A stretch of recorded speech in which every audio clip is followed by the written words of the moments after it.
The rain came down like iron nails on the roof of the broken-down cabin, each drop a reminder that nowhere was safe anymore.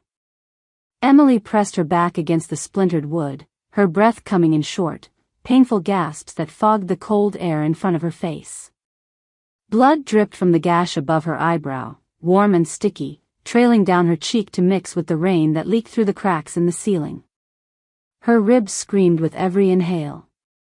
Bruised. Possibly cracked.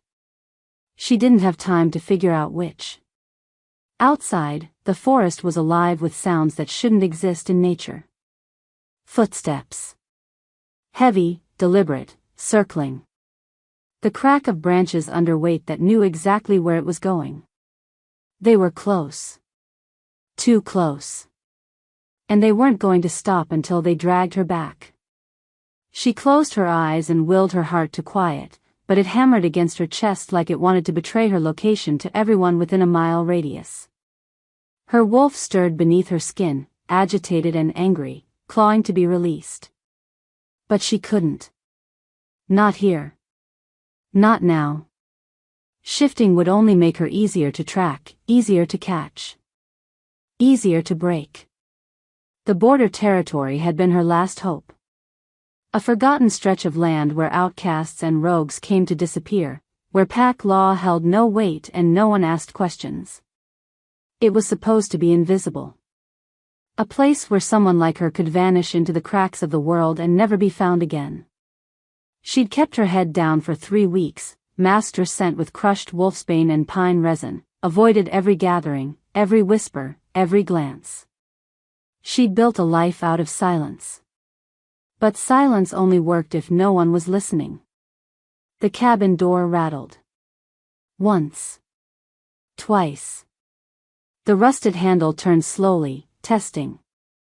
Emily's entire body locked up, every muscle coiled tight as wire. Her fingers curled around the silver knife she'd stolen from her old pack's armory, the one item she'd taken when she ran. Silver-burned werewolf flesh. It would buy her seconds. Maybe a minute if she was lucky. The door stopped moving. Then came the voice. Low. Familiar. Poisonous. Emily. I know you're in there. Her stomach dropped through the floor. That voice. It slithered through the cracks in the walls, wrapped around her throat, and squeezed. Marcus. Her ex. Her handler. The man who'd spent 2 years convincing her that love meant control, that protection meant chains, that belonging meant erasing every piece of herself until only his version remained. You can't run forever, Marcus continued, his tone almost gentle, like he was coaxing a frightened animal. You know that, don't you? You think this place will hide you? You think he doesn't know you're here? Emily's pulse spiked. He. Marcus never said the name. None of them did. But everyone knew who ruled the estate that bordered this forgotten stretch of wilderness. The Alpha King. Roland. A ruler so ancient, so powerful, that even rogue wolves whispered his name with fear lodged in their throats. His land stretched for miles, a fortress of old magic and iron law. No one crossed his borders. No one dared look him in the eye. And Emily's broken cabin sat less than half a mile from his estate. She'd seen the stone walls through the trees on her first night here, towering and silent, wrapped in mist that never seemed to lift. She'd felt the pull then. A strange, uncomfortable tug deep in her chest, like something inside her recognized something on the other side of those walls. She'd ignored it. Buried it. Survival meant staying away from powerful men, and the Alpha King was the most dangerous of them all. But if Marcus knew she was this close to Roland's territory.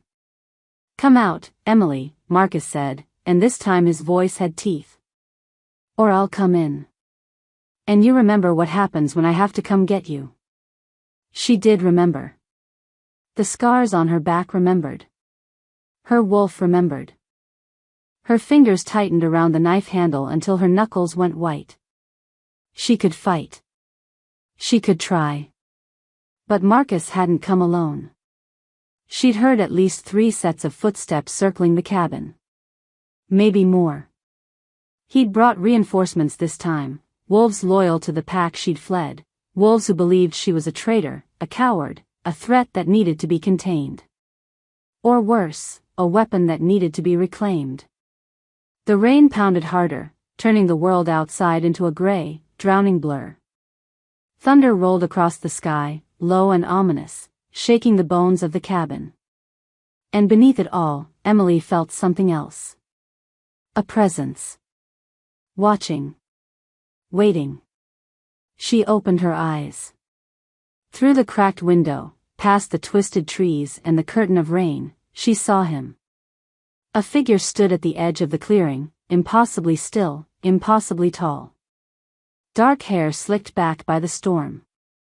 Eyes that glowed faintly even through the downpour, catching the dim light like a predator's. He wore no coat, no protection against the cold. Just a black shirt that clung to a frame built for violence, and an expression that betrayed nothing. Roland. The Alpha King. And he was staring directly at her. Emily's breath caught. For a moment, the world narrowed to just that gaze. Heavy. Assessing. Burning through the walls, through her skin, straight into the core of her. Her wolf went utterly silent, a kind of stillness that felt like recognition. Like surrender. No. She couldn't think like that. She couldn't. Marcus kicked the door open. The wood exploded inward, splinters flying. Emily spun, knife raised, but Marcus was faster. His hand shot out and grabbed her wrist, twisting until the blade clattered to the floor. Pain lanced up her arm. His other hand closed around her throat, slamming her back against the wall hard enough to rattle her teeth. There you are, he breathed, his face inches from hers. His eyes were wild, triumphant. Did you really think you could hide from me? From us? Emily couldn't answer. His grip was too tight. Black spots danced at the edges of her vision. Her wolf snarled and thrashed, begging to be released, but she held it back. If she shifted now, they'd know. They'd see the mark. The brand burned into her soul during a ritual she never agreed to, a bond forced into her blood by elders who wanted a weapon, not a woman. They'd see what she really was. Boss wants you back, Marcus hissed. And this time, you won't get away. This time, we're going to finish what we started. The door behind Marcus darkened. A shadow filled the frame. Massive. Unyielding. And then a voice, low and edged with something that made the air itself go cold. Let her go. Marcus froze. His hand loosened just slightly around Emily's throat, enough for her to drag in a desperate gasp of air. Slowly, he turned his head. Roland stood in the doorway, rain dripping from his hair, his eyes glowing molten gold. He didn't look angry. He looked like a force of nature interrupted. Like a storm given a face. This doesn't concern you, Alpha, Marcus said, but his voice wavered. She's ours. Pack business. Roland's gaze didn't shift. Didn't blink. She crossed into my territory. That makes her my business. The silence that followed was suffocating. Emily's heart thundered. Her vision swam. And somewhere deep inside her chest, beneath the fear and the pain and the crushing weight of survival, something stirred. Something old. Something that whispered a truth she'd spent years running from. He's here. Marcus's grip slackened just enough for Emily to breathe, but not enough to let her go. His fingers still pressed against her windpipe, a warning carved into her skin. He didn't turn fully toward Roland, just angled his body, keeping Emily pinned between himself and the wall like a shield. Like property. With all due respect, Alpha King, Marcus said, and the title dripped from his mouth like venom wrapped in silk, this woman is a fugitive. She ran from her pack. She broke sacred vows. We have every right to retrieve her. Roland stepped inside. Water pooled at his feet, but he didn't seem to notice. His presence filled the cabin, dense and overwhelming, pressing against the walls until the space felt too small to contain him. His eyes never left Emily. Not for a second. They burned through Marcus like he wasn't even there, like he was nothing more than an inconvenient obstacle standing between Roland and something that belonged to him. Except Emily didn't belong to anyone. Not anymore. I didn't ask about your rights, Roland said. His voice was quiet. Controlled. The kind of quiet that made smart people run. I told you to let her go. Marcus's hand twitched against Emily's throat. She felt his pulse through his palm, rapid and unsteady. He was afraid. He should be. Every instinct in her body screamed that the man standing in the doorway wasn't just powerful. He was ancient. Untouchable. The kind of alpha who didn't need to raise his voice because the weight of his authority did the work for him. She's dangerous, Marcus tried again, desperation creeping into his tone. She's been marked. Bound. If she stays here, if she's left unchecked, she'll. I know what she is. The words landed like a blade between Emily's ribs. Her breath stopped. Her entire body went rigid. He knows. How could he possibly know? She'd hidden it. Buried it. Spent years masking the bond that had been carved into her soul during a ritual meant to create something monstrous. A weapon disguised as a mate. The elders had promised her it would make her strong, that it would give her purpose. They'd lied. It had only made her a target. Roland's gaze finally shifted. Slowly. Deliberately. Until those molten gold eyes locked onto Marcus with the full weight of a predator who decided his prey had overstayed its welcome. You have 3 seconds to remove your hand from her throat, Roland said. Or I'll remove it for you. The air thickened. Outside, the storm raged harder, wind howling through the trees like a chorus of warnings. Thunder cracked so close it shook the cabin's foundation. Emily felt the shift in the room, the way the temperature dropped, the way her wolf pressed itself flat in submission even though Roland wasn't even looking at her anymore. Marcus's hand fell away. Emily collapsed against the wall, gasping, clutching her throat. Her legs barely held her upright.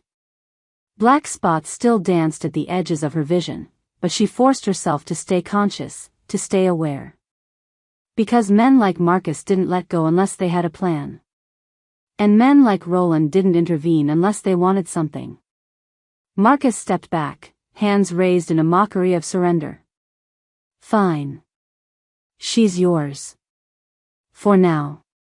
His gaze slid to Emily, cold and calculating. But this isn't over, Emily. You know that. You can hide behind the Alpha King all you want, but eventually, you'll have to face what you are. What you were made for. Roland moved. One moment he was standing in the doorway. The next, he had Marcus by the throat, lifting him off the ground with one hand. No warning. No hesitation. Just raw, terrifying strength. Marcus's eyes bulged. His hands clawed at Roland's wrist, but it was like trying to move stone. You're still here, Roland observed, his tone conversational. Almost bored. That's a mistake. He threw Marcus through the open door. The man's body hit the mud outside with a wet, heavy sound. He rolled twice before scrambling to his feet, coughing, drenched and humiliated. 2 other wolves emerged from the tree line, flanking him, their eyes glowing in the darkness. They looked between Marcus and Roland, weighing their options. Deciding whether their loyalty was worth dying for. Smart wolves. They turned and ran. Marcus lingered a moment longer, his gaze finding Emily through the doorway. There was something in his expression that made her stomach turn. Not anger. Not even hatred. Just certainty. Like he knew something she didn't. Like this was all going exactly according to plan. Then he vanished into the storm. The silence that followed was deafening. Emily's knees gave out. She slid down the wall, her body shaking so hard her teeth chattered. Her throat burned. Her ribs screamed. Every inch of her felt like it had been shattered and poorly glued back together. She wrapped her arms around herself, trying to hold the pieces in place, trying to remember how to breathe like a person instead of a hunted animal. Roland turned back to her. She flinched before she could stop herself. He noticed. Something flickered across his face. Not anger. Something worse. Something that looked almost like pain. He didn't come closer. Instead, he crouched just inside the doorway, putting himself at her level, giving her space. The rain framed him like a curtain, and for the first time, Emily could really see him. Not the Alpha King. Not the legend. Just a man with scars on his knuckles and shadows in his eyes and a weariness that looked like it had been carved into him over centuries. Emily, he said, and her name and his voice did something to her chest. Made it tighten and ache in a way that had nothing to do with the bruises. How do you know my name? She whispered. Her voice came out raw. Broken. I've known your name for a long time. He studied her with an intensity that made her feel exposed, like he could see through skin and bone straight into the truth she'd been hiding. I've been waiting for you to cross into my territory. I just didn't think you'd wait 3 weeks before letting me know you were here. I wasn't trying to. She stopped. Swallowed. Tasted copper. I wasn't trying to get your attention. I know. His mouth curved, but it wasn't quite a smile. More like an acknowledgement of irony. You were trying to disappear. You almost succeeded. He paused. Almost. Why? The question tore out of her before she could stop it. Why do you care? You don't know me. You don't owe me anything. Don't I? The way he said it made her wolf stir. Made something deep inside her chest pull taut, like a string that had been waiting years to be plucked. No. She couldn't think like that. Couldn't let herself fall into the trap of believing that anyone, especially someone as powerful as Roland, could want her for anything other than what she'd been made into. I don't need your protection, she said, forcing steel into her voice even though her body was still trembling. I've survived this long on my own. You call this surviving? Roland's gaze dropped to the blood on her face, the bruises blooming on her throat. You're hurt. You're alone. And the wolves who just left aren't going to stop coming for you. You know that. She did know that. God, she knew. So what? Emily shot back, anger flaring through the fear. You want me to trade one cage for another? Marcus wanted to own me. My old pack wanted to use me. What makes you any different? Roland held her gaze for a long moment. Then he stood, slowly, and something in his posture shifted. Became softer. More careful. I'm not offering you a cage, Emily, he said quietly. I'm offering you a choice.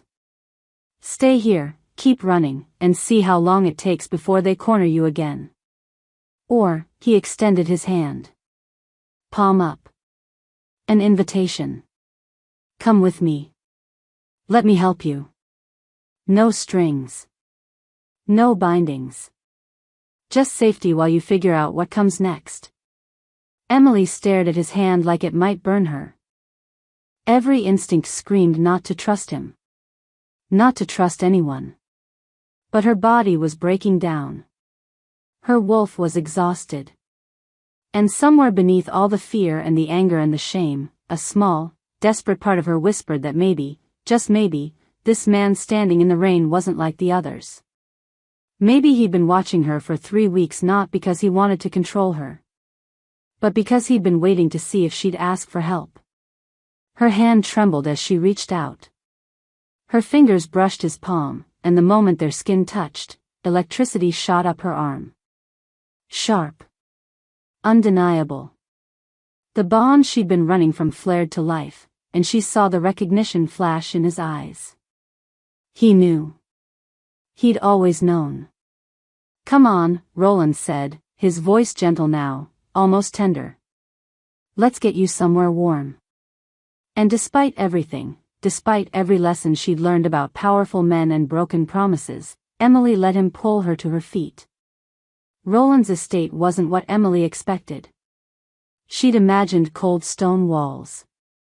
Iron gates. The kind of fortress built to keep the world out and secrets locked inside. Instead, the main house rose from the forest like it had grown there, all dark wood and massive windows that glowed with warm light against the storm. Vines climbed the exterior walls, old and thick, winding around beams that looked like they'd been standing for centuries. It felt ancient. Alive. Like the house itself was breathing. Roland led her through a side entrance, away from what she assumed were the main halls where pack members might see her. He moved with purpose, his hand hovering near the small of her back but never quite touching. Guiding without claiming. She noticed that. Filed it away with all the other details that didn't match the stories she'd heard about the fearsome Alpha King. They climbed a staircase made of wood so dark it was almost black, polished smooth by time and countless footsteps. Emily's wet boots left muddy prints on each step. She wanted to apologize, but her throat still hurt too much to speak without wincing. Her entire body felt like one giant bruise wrapped around fractured bones. Roland stopped at a door near the end of the hall and pushed it open. The room inside was nothing like she expected either. Soft. Warm. A fire already burned in the stone fireplace, casting dancing shadows across walls lined with books. A massive bed dominated one side of the space, covered in thick blankets that looked like they'd swallow her whole. Through another doorway, she could see a bathroom with a tub large enough to drown in. "This is yours," Roland said. "For as long as you need it." Emily stood in the doorway, dripping rainwater onto hardwood floors that probably cost more than everything she'd owned in her entire life. "I can't." "You can." He moved to the fireplace, adding another log even though the fire didn't need it. Giving her space. Giving himself something to do with his hands. "There are clothes in the dresser. They'll be too big, but they're clean. Bathrooms through there. Take your time. I'll have food sent up." "Why are you doing this?" The question came out sharper than she intended, edged with suspicion she couldn't quite bury. Roland straightened, brushing ash from his hands. When he looked at her, something in his expression made her chest ache. Not pity. Understanding. Like he knew exactly what it felt like to be caught between gratitude and distrust, between wanting help and knowing the price it usually demanded. "Because you need it," he said simply. "And because," he paused, seeming to weigh his next words carefully. "Because I know what it's like to be something you never asked to become."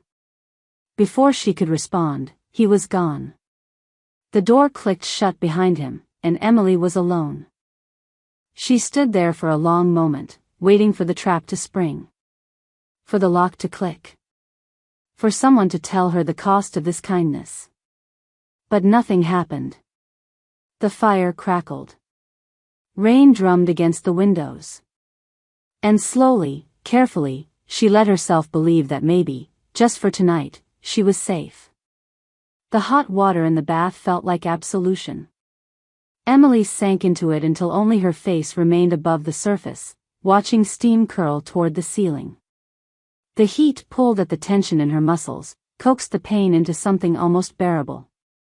She watched the water around her turn pink, then red, then clear again as she scrubbed away the blood and mud and fear that had caked itself to her skin. But some stains went deeper than water could reach. She closed her eyes and saw it again. The ritual chamber. The circle of elders with their blank expressions and their ancient words that tasted like ash on her tongue. She'd been 19. Stupid. Desperate to belong to something after her parents died. The pack had promised her purpose. Family. A place where her strange, too strong wolf wouldn't make her an outcast. They'd lied about all of it. The ritual wasn't about belonging. It was about binding. They'd carved symbols into the stone floor with her blood, chanted words in a language that made her bones vibrate, and when the pain came, when the mark burned itself into her soul, they'd told her she should be honored. She was chosen. Special. Destined to be the mate of someone powerful, someone who would use the bond to channel her strength, her wolf, her very essence into a weapon the pack could wield. They just hadn't told her who that someone was. The bond had settled into her chest like a second heartbeat. Constant. Inescapable. But incomplete. Because the other half, the alpha it was meant to connect her to, hadn't been there. The elder said he would come. That he would claim her when the time was right. That she needed to be prepared.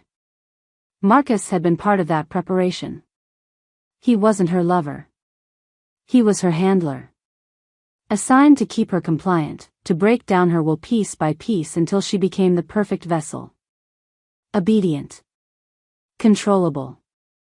Ready to surrender everything the moment her true mate called for her.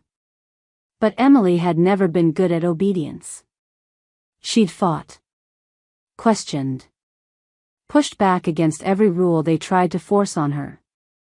And when Marcus's methods turned violent, when the pack's patience wore thin and they started talking about more permanent ways to ensure her cooperation, she'd run. She'd been running for 2 years. 2 years of hiding what she was. What she'd been made into.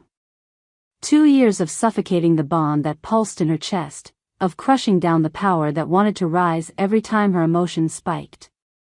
Because if anyone found out, if they discovered she carried an alpha bond that had never been completed, they'd either kill her or drag her back to finish what the elders started. Emily opened her eyes, staring at her reflection in the rippling water. The mark was invisible to normal sight.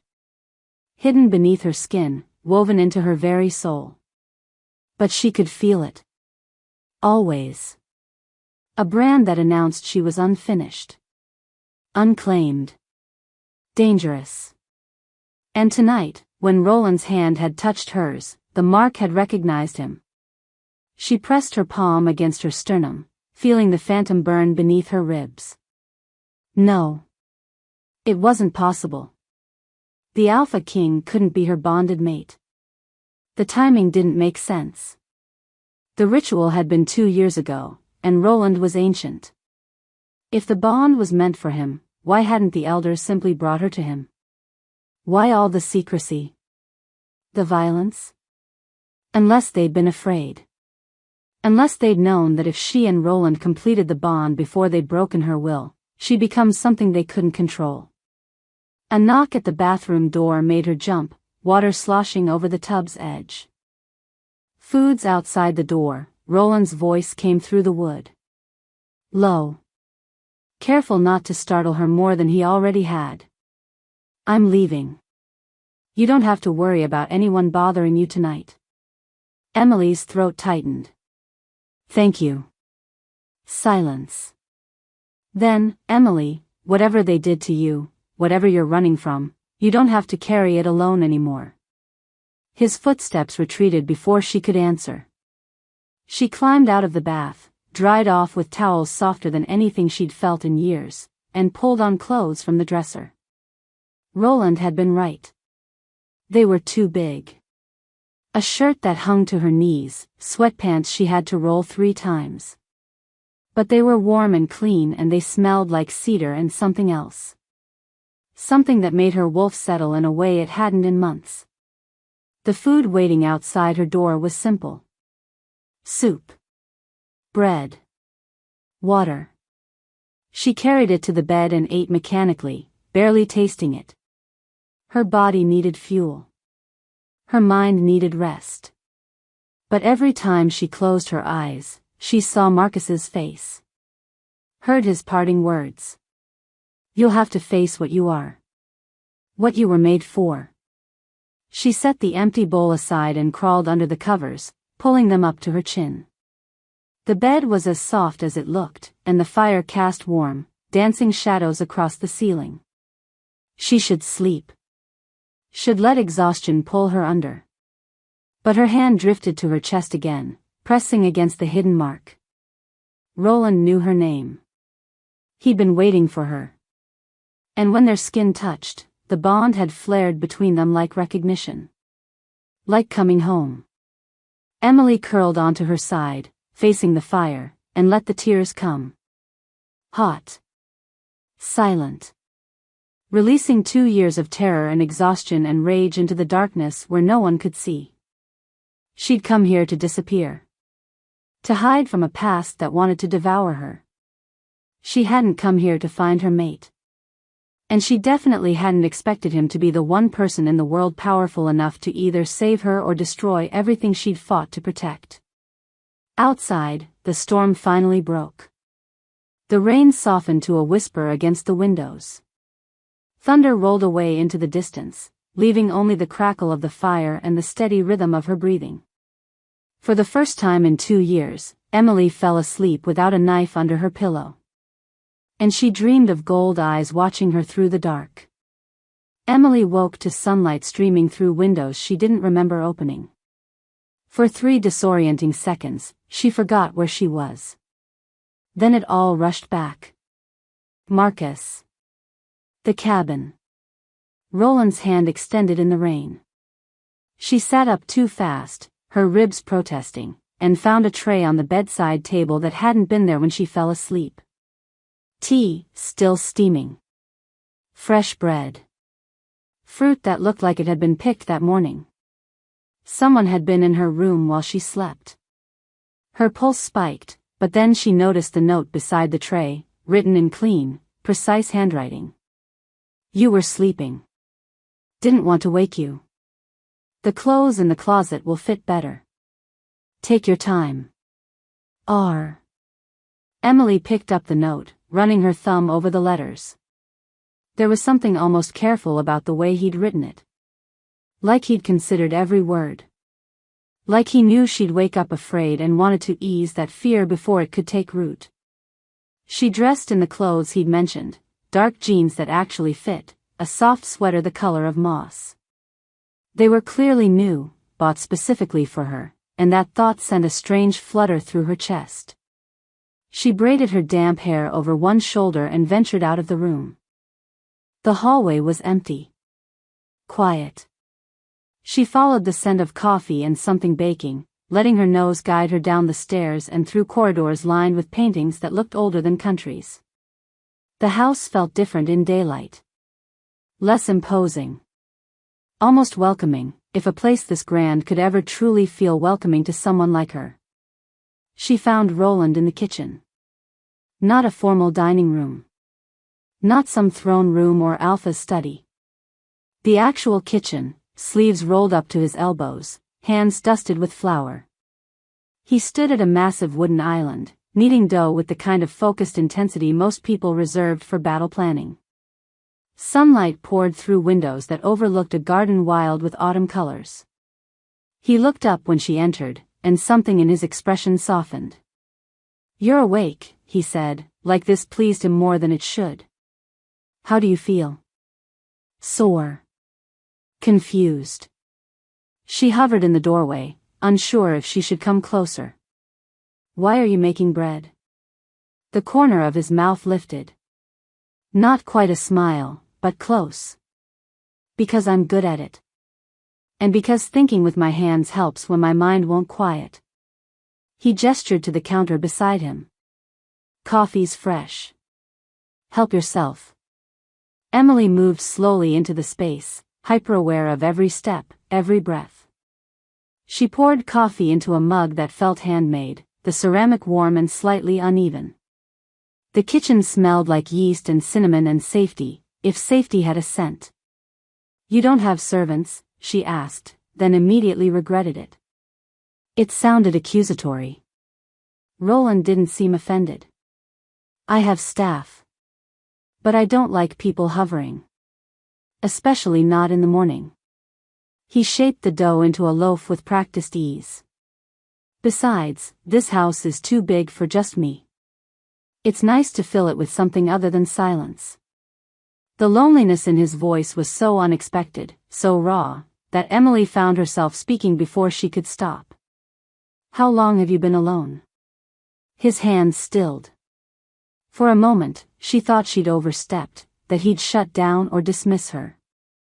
But then he resumed working the dough, slower this time. A long time, he said quietly. Long enough that I've forgotten what it feels like to have someone ask that question.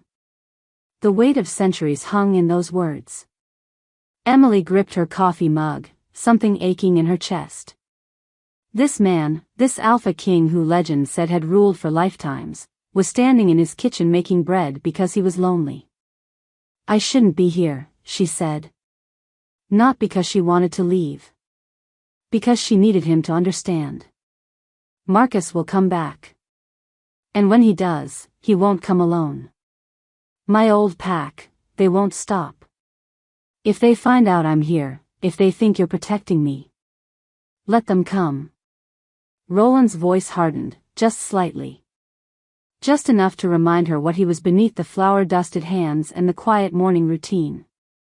This is my territory. My land. And you're under my protection now whether you asked for it or not. But you don't understand what I know about the mark, Emily. The words dropped between them like stones into still water. Emily's coffee mug slipped. She caught it before it shattered, but liquid sloshed over the rim, burning her hand.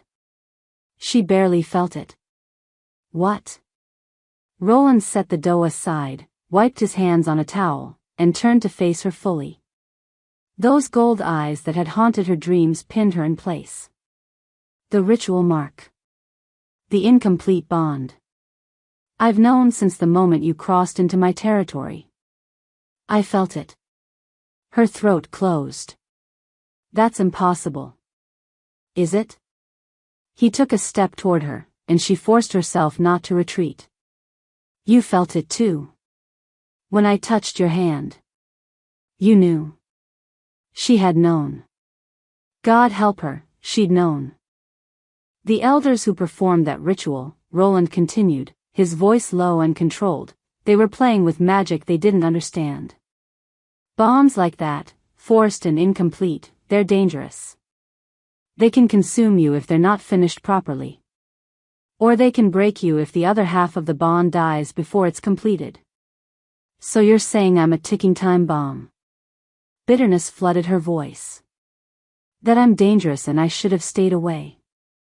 No, he moved closer, and this time she did step back, her spine hitting the counter. He stopped immediately, giving her space. I'm saying you're in pain. And you have been for 2 years. I can feel it, Emily.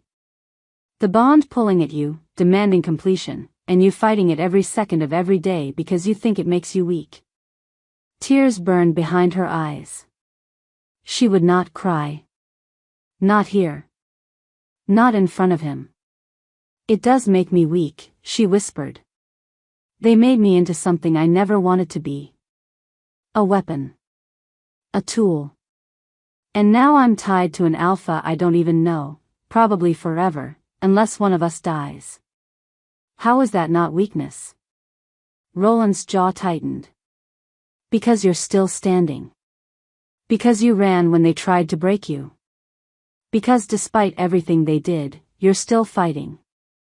He paused, and when he spoke again, his voice was gentler. The bond doesn't make you weak, Emily. What they did to you was violence. But the bond itself, that's something else. What is it then? She hated how her voice cracked. What am I supposed to do with this thing burning in my chest? Come with me, he said. There's something I need to show you. They walked through the forest behind Roland's estate, following a path that looked like it had been worn into the earth over centuries. The morning was cool and bright, the storm-washed air sharp with the scent of pine and damp earth. Emily's ribs still ached with every breath, but she pushed through it, following Roland deeper into territory that felt older with every step. He didn't speak. Just led her forward with the confidence of someone who knew these woods like his own heartbeat. Birds called from the canopy above. Somewhere distant, water rushed over stone. The further they walked, the more the modern world seemed to fall away, replaced by something ancient and humming with power. They emerged into a clearing that stole Emily's breath. At its center stood a massive stone altar, covered in symbols so old they seemed to pulse with their own light. The stones were arranged in a perfect circle, each one taller than Roland, weathered by time but unbroken. Vines wound through cracks in the rock, blooming with white flowers that shouldn't exist this late in autumn. The air here felt different. Heavier. Like the space between heartbeats. What is this place? Emily whispered, afraid to speak too loudly. The first altar, Roland said, his voice reverent. This is where the original Alpha bloodlines were bound to the earth. Where the first wolves made their pact with the old magic. He moved to the center of the circle, placing his hand on the largest stone. This is where true bonds are meant to be forged. Not forced. Not twisted. True. Emily stepped closer, drawn despite herself. The symbols on the stones seemed to shift when she looked directly at them, forming patterns that her conscious mind couldn't quite grasp but her soul recognized. Why did you bring me here? Because I need you to understand something. Roland turned to face her, and the sunlight caught in his eyes, making them glow. The ritual your elders performed, the bond they tried to create, it wasn't random. They were trying to replicate something that already existed. Her heart stopped. What do you mean? There's a prophecy, Emily. An old one. Most wolves have forgotten it, but those of us who've lived long enough. He trailed off, his gaze distant. It speaks of a bonded pair. An alpha and an omega, marked by fate before they even meet. Their bond would be powerful enough to either destroy pack law as we know it or save it from collapse. I'm not an omega, Emily said automatically. I'm just. You're not just anything. His voice was firm. Your wolf is rare. Old blood. The kind that only surfaces once every few generations. The elders recognized it. That's why they tried to force the bond. They wanted to control what was always meant to be free. Emily's head spun. And you think, what? That I'm part of this prophecy? I think you carry a mark that matches mine. The world tilted. Roland lifted his shirt, exposing his chest. And there, directly over his heart, was a symbol. Burned into his skin in silver that seemed to shimmer in the dappled sunlight. It was complex, beautiful, terrifying. A knot of lines that formed something that looked almost like flames intertwined with wolf tracks. Emily's hand moved without her permission, pressing against her own chest. Against the mark she'd carried for 2 years. The mark that had felt like a brand. The prophecy calls them the flame-marked, Roland said quietly, lowering his shirt. 2 halves of one soul. When they find each other, when the bond completes, the power released will be strong enough to rewrite the old laws. To give voice to those who've been silenced. To break chains that have held our kind captive for centuries. That's insane, Emily breathed. But even as she said it, she felt the truth of it resonating in her bones. Why me? Why us? I don't know. And for the first time, he looked vulnerable. Uncertain. I've lived for centuries, Emily. I've ruled packs and territories, fought wars, watched generations rise and fall. And in all that time, I never felt anything like what I felt when you crossed into my land. He took a careful step toward her. It was like waking up after a lifetime of sleep. Emily's breath came faster. The mark in her chest burned, pulling her toward him like gravity. And if I don't want this? If I don't want to be part of some prophecy or destiny or whatever this is?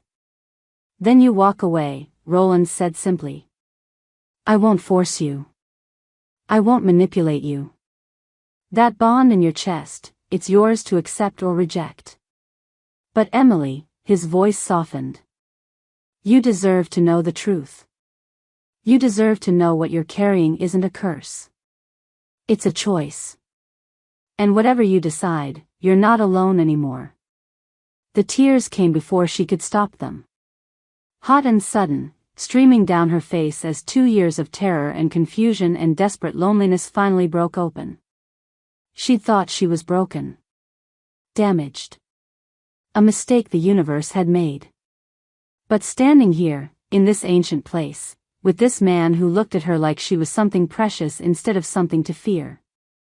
Maybe she wasn't broken at all. Maybe she was just unfinished. Roland didn't move to comfort her. Didn't try to touch her. He just stood there, solid and steady, letting her fall apart without judgment. And for the first time since the ritual, Emily let herself feel the bond. Really feel it. Not as a chain. Not as a weapon. But as a thread connecting her to someone who might actually understand. They stayed in the clearing until the sun climbed higher, burning off the morning mist that clung to the ancient stones. Emily sat on one of the altar rocks, her fingers tracing symbols she couldn't read but somehow understood. Roland gave her space, moving around the perimeter of the circle like he was checking for something only he could sense. The peace couldn't last. She'd known that from the moment she woke up safe in his house. Peace wasn't something people like her got to keep. The first sign of trouble came as a shift in the air. A tension that made the birds go silent. Roland's head snapped up, his entire body going still in that predator way that made her wolf whimper and press low. We need to go, he said, his voice clipped. Now. Emily was on her feet before she could think. What is it? Company. And not the kind that announces itself politely. He moved to her side, his hand hovering near her elbow. Stay close to me. No matter what happens, stay close. They made it halfway back to the estate before the wolves appeared. They came from all sides, melting out of the forest like shadows given teeth. 8 of them. Maybe 10. All in human form but radiating the kind of violence that said shifting was a formality they'd skip the moment it became convenient. Emily recognized the scent before she saw the faces. Her old pack. The ones who'd helped Marcus hunt her. The ones who'd held her down during the ritual while the elders carved their will into her soul. They formed a loose circle around her and Roland, cutting off any escape route. At the center of the group stood a woman Emily knew too well. Elder Moira. Ancient, silver-haired, with eyes like chips of ice and a smile that had never meant anything good. Alpha King, Moira said, inclining her head just enough to avoid outright disrespect. Forgive the intrusion. We've come to collect what belongs to us. Roland's presence shifted. Became denser. More dangerous. The temperature in the clearing seemed to drop 10 degrees. Nothing in my territory belongs to you, Elder. Especially not her. Moira's gaze slid to Emily, and the hunger in it made her stomach turn. The girl is pack property. She was bound to us through sacred ritual. She carries a mark that was paid for in blood and vows. You may be the Alpha King, but even you cannot interfere with pack law when it comes to claimed wolves. She's not claimed, Roland said, and there was an edge in his voice sharp enough to cut. She's trapped. There's a difference. Semantics. Moira waved a dismissive hand. The ritual was completed. The bond exists. Whether she accepts it or not is irrelevant. She will return with us, or we will take her by force. Even from you. The wolves around them tensed, hands curling into claws, eyes beginning to glow. Emily's heart hammered against her ribs. They were outnumbered. Roland was powerful, but he was alone, and these wolves had come prepared for a fight. If it came to violence, people would die. Maybe her.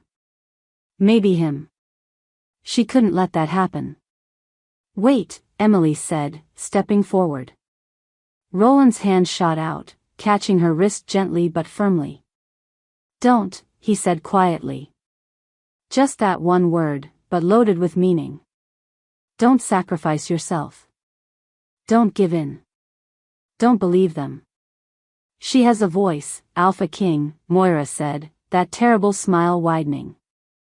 Perhaps you should let her use it. Emily pulled free from Roland's grip, moving forward until she stood between him and the circle of wolves.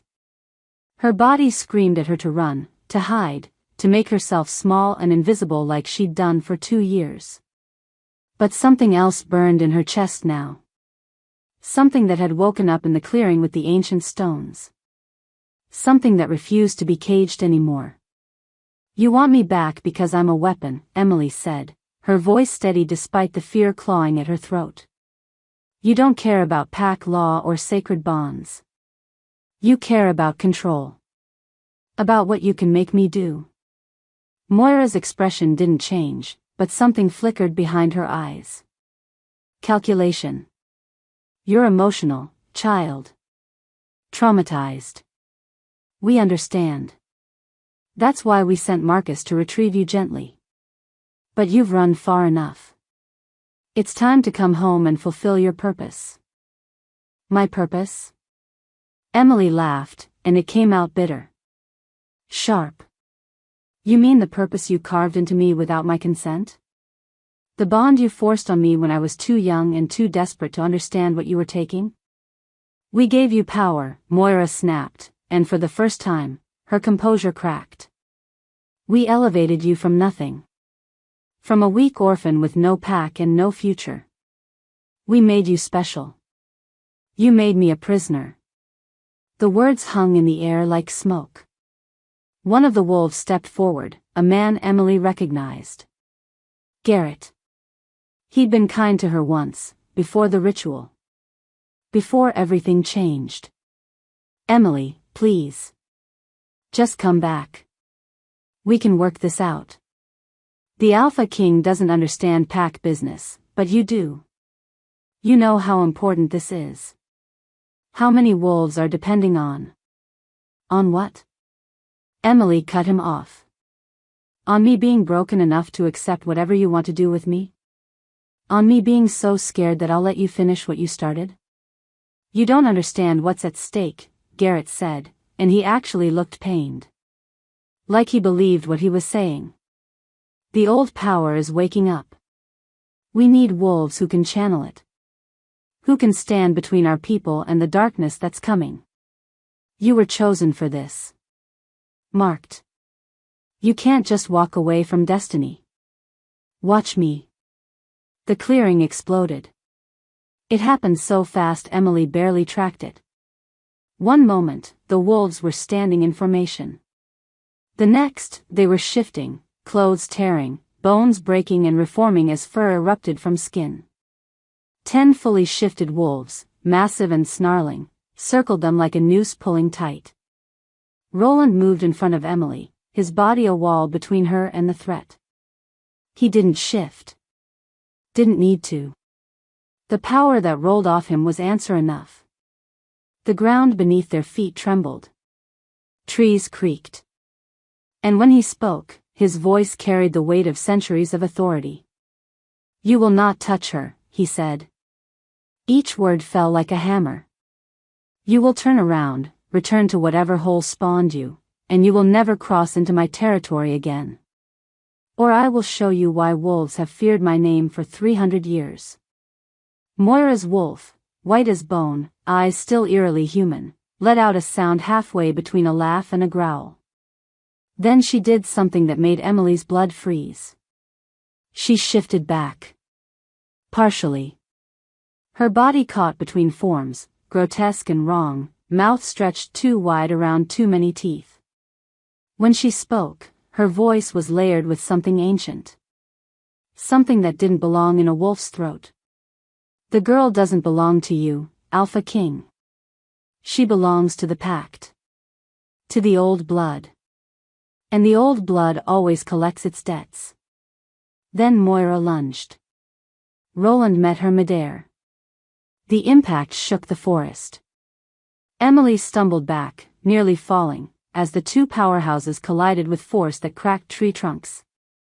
The other wolves surged forward as one, and Roland, still in human form, moved through them like water, every strike precise, every movement calculated.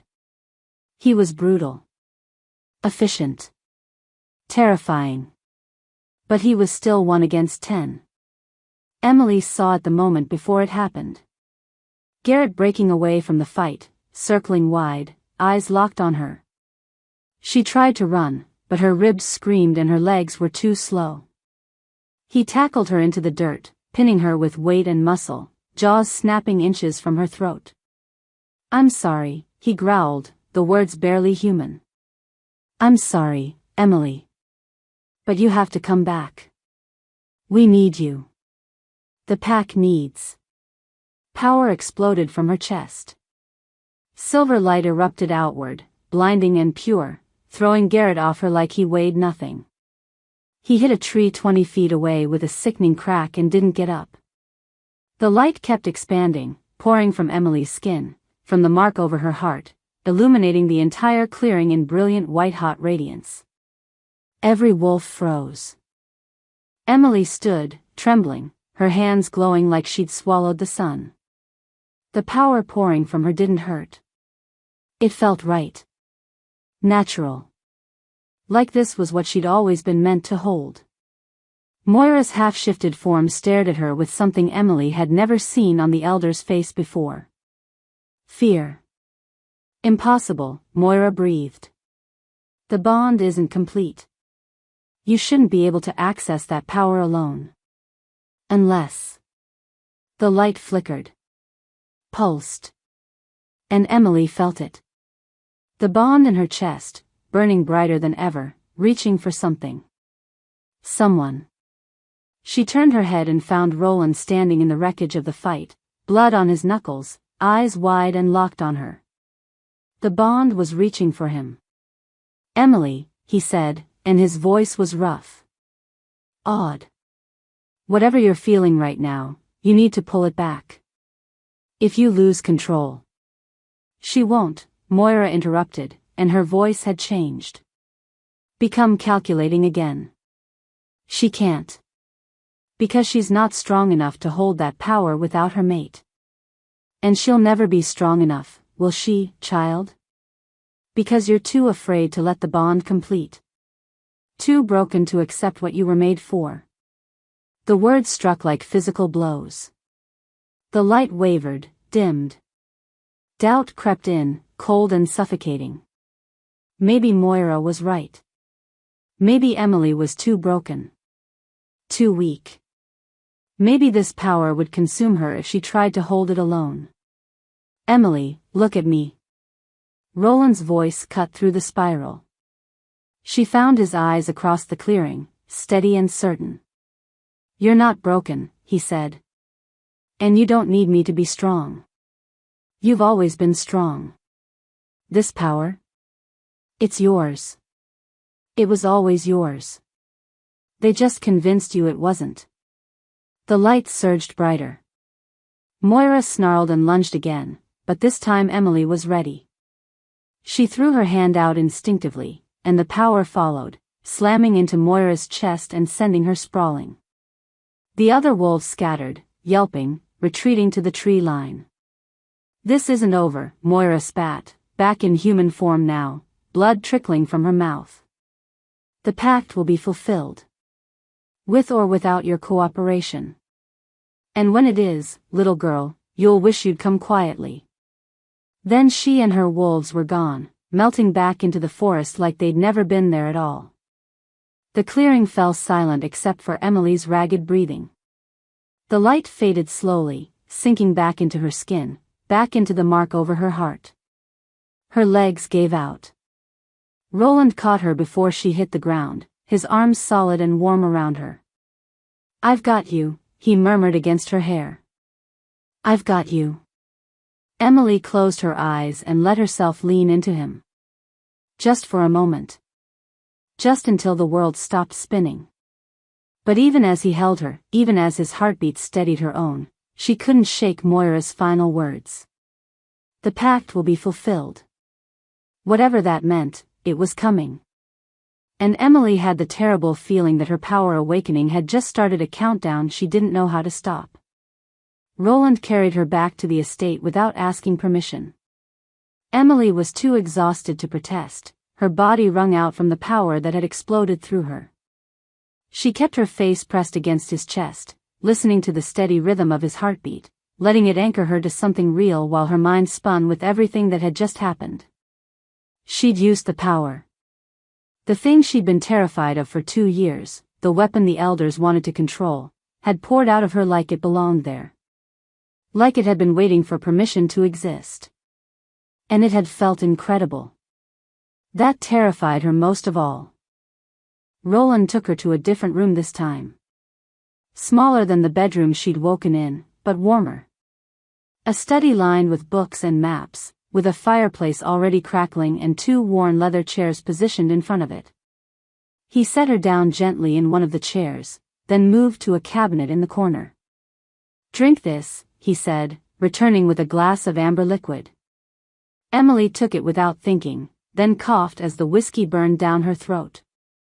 "What is this?" "Something to steady your nerves." He settled into the chair across from her, close enough that their knees almost touched. Blood still stained his knuckles, but he seemed unbothered by it. "How do you feel?"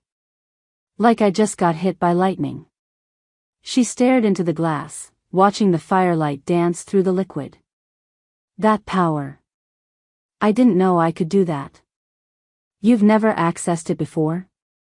"Never." She shook her head. "I felt it. The mark would burn sometimes, especially when I was emotional or scared. But it never erupted like that."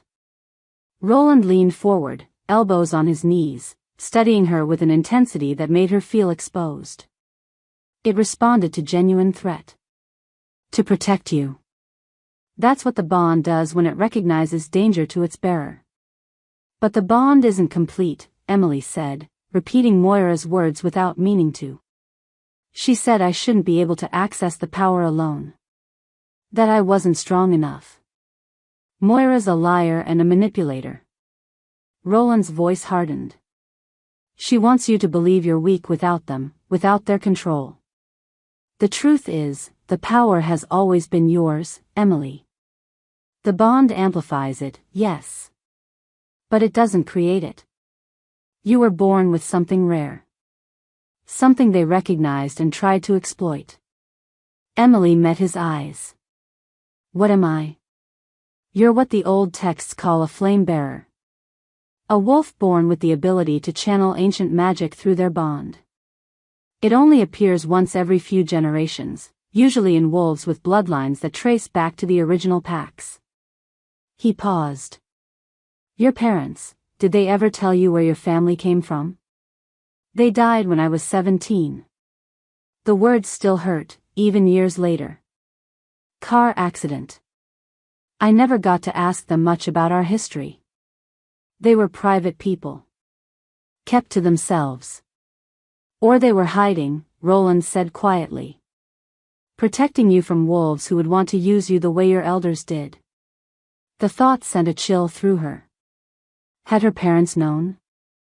Had they died trying to keep her safe from the very fate she'd walked into blind? "I can't go back," Emily whispered.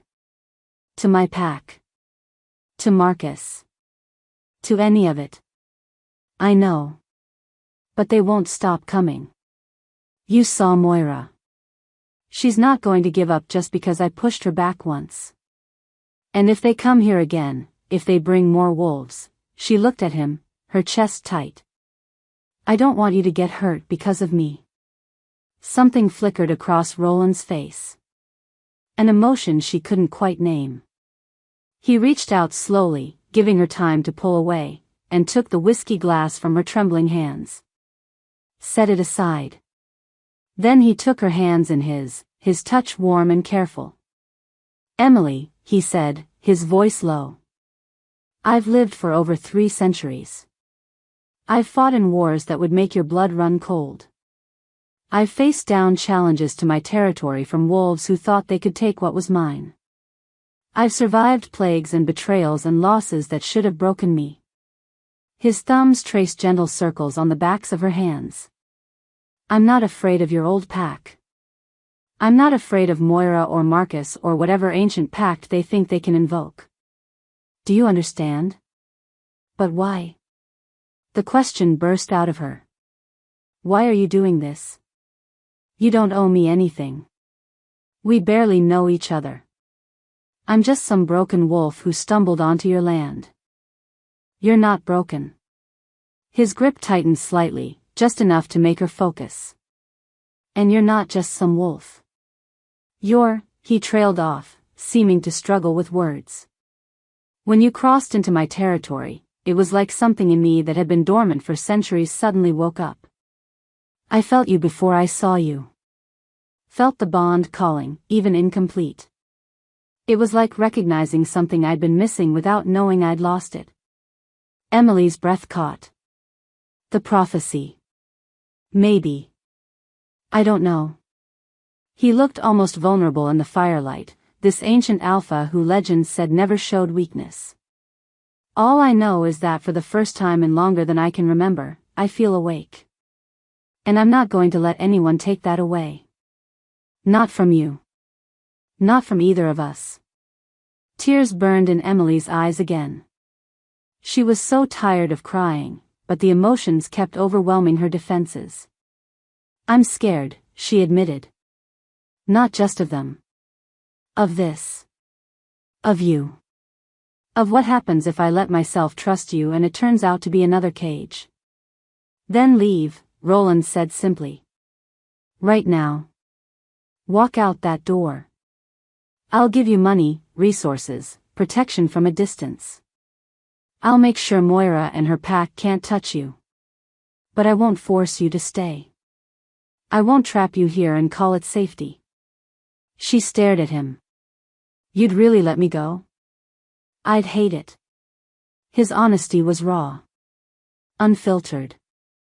Every instinct I have is screaming at me to keep you close, to protect you, to complete this bond and damn the consequences. But you've had enough people make choices for you. I won't be another one. The words settled into her chest, warm and unexpected. He meant it. She could see it in his eyes, feel it in the way he held her hands like she was something precious but not possessed. I don't want to leave, she whispered. I want to stay. I'm afraid of what that means. It means you're safe. For now. That's all. He squeezed her hands gently, then released them, sitting back. Giving her space to breathe. Everything else, we'll figure out as we go. They sat in silence for a while, the fire crackling between them. Emily felt her body slowly relaxing, the adrenaline from the fight finally draining away. Her ribs still hurt, but the pain was manageable now. Distant. Like her body understood it was allowed to stop being in survival mode for a moment. Can I ask you something? She said finally. Anything. The mark on your chest. How long have you had it? Roland's expression shifted. Became distant. 30 years. It appeared one night without warning. No ritual. No ceremony. Just woke up with it burned into my skin, and I knew something had changed. I spent years trying to understand what it meant, searching old texts, consulting with wolves who remembered the ancient ways. He looked at her. Then I felt you cross into my territory, and suddenly it all made sense. 30 years, Emily breathed. But my ritual was only 2 years ago. Which means the bond existed before they tried to force it. His voice was tight with barely controlled anger. They knew about you. About us. They tried to hijack something that was already forming naturally. Tried to twist it into something they could control. The implications made Emily feel sick. So all of it. Marcus, the ritual, everything, it was all to get ahead of the real bond? To corrupt it before it could form properly. Yes. Roland's hands curled into fists. If the bond had completed naturally, between two willing participants, the power it released would have been significant. Enough to challenge pack hierarchies. To give voices to wolves who've been silenced. To rewrite laws that have kept omegas and weaker wolves as property for generations. That's what Moira meant, Emily said slowly. About the pact needing to be fulfilled. They're not trying to complete the bond the right way. They're trying to force it their way. To make sure the power serves them instead of threatening them. Exactly. Roland stood, pacing to the window. Rain had started again, pattering softly against the glass. Which means they'll keep coming. They'll escalate. And eventually, they'll try to force the completion whether you consent or not. Fear spiked through her. Can they do that? Not easily. Not with you here. But if they get their hands on you again, he didn't finish the sentence. He didn't need to. Emily stood, moving to join him at the window. The estate ground stretched out below, dark and rain-soaked and beautiful in a wild way. She could see lights in the distance. Other buildings. Other wolves who lived under Roland's protection. What happens if we complete the bond? She asked quietly. The right way. What does that even look like? Roland went very still beside her. It would require both of us choosing it. Fully. No coercion. No force. Just acceptance. He turned to look at her, and the vulnerability in his expression made her chest ache. And I won't lie to you, Emily. It would change everything. The power would be immense. Unstable at first. And every wolf who benefits from the current system would see us as a threat. So we'd be trading one target for another. Yes. He held her gaze. But you'd be free. Truly free. The bond would be yours. Your choice. Your power. No one could take it from you again. Emily looked back out at the rain. Freedom. She'd been chasing it for 2 years, running from cage to cage, never quite escaping. But maybe freedom wasn't about running. Maybe it was about choosing. About standing still and saying this is who I am, and I won't apologize for it anymore. I'm not ready, she said honestly. To complete the bond. To make that choice. I need time. Then take it, Roland said. We have time. Not infinite, but enough. She turned to him, and found him watching her with an expression that made her heart stutter. Not hunger. Not possession. Just seeing. Like he was looking at all of her, every broken and terrified piece, and finding her worthy anyway. Thank you, she whispered. For not pushing. For letting me choose. Always, he said. Then, so quietly she almost missed it, I've waited 3 centuries. I can wait a little longer. The words wrapped around her heart and squeezed. Emily did something she hadn't done in 2 years. She reached out and took his hand. Just held it, their fingers intertwining, the bond humming contentedly between them like it had been waiting for even this small acknowledgement. They stood there as the rain fell, 2 halves of something ancient and powerful, learning to exist in the same space without destroying each other. And for the first time since the ritual, Emily let herself imagine what it might feel like to stop running. To choose instead to stay. 3 days passed in a strange, suspended peace. Emily learned the rhythms of Roland's estate. The way morning light filtered through the library windows. The sound of wolves training in the yard behind the main house. The quiet meals they shared in the kitchen, where Roland cooked and she slowly learned to let her guard down long enough to actually taste the food. She explored the grounds during the day, always aware of the boundary where Roland's territory ended and the wild, unclaimed forest began. She never crossed it. Some instinct told her that the moment she did, Moira would be waiting. Roland gave her space but never left her truly alone. She'd catch glimpses of him throughout the day, in the library reading, in his study handling pack business, in the training yard working through forms that were more dance than combat. He moved through the world with a certainty she envied, like he knew exactly who he was and had made peace with it centuries ago. At night, they talked by the fire. She told him about her parents, the quiet life they'd built away from pack politics. He told her about the wars he'd survived, the wolves he'd lost, the loneliness that came with immortality. They didn't talk about the bond. Didn't talk about what would happen when Moira inevitably returned. They just existed together, and it was the closest Emily had felt to safe in 2 years. On the fourth morning, everything shattered. She was in the library, curled in a window seat with a book she wasn't really reading, when Roland appeared in the doorway. One look at his face told her something was wrong. "What happened?" she asked, closing the book. "We have visitors." His voice was carefully neutral, but tension radiated from every line of his body. "The Council of Alphas has called an emergency gathering. Here. Today." Emily's stomach dropped. "Why?" "Because someone told them about you." Roland's jaw tightened. "About the mark. About what happened in the clearing with Moira." Who would, but she already knew. Moira. It had to be. This was her next move. If she couldn't take Emily by force, she'd use pack law to do it. "They're already here," Roland continued. 7 alphas from the major territories. "They're demanding a formal hearing. Demanding to see you." Fear spiked through her. "What kind of hearing?" "The kind where they decide if you're a threat to pack stability." He moved into the room, and she could see the fury simmering beneath his control.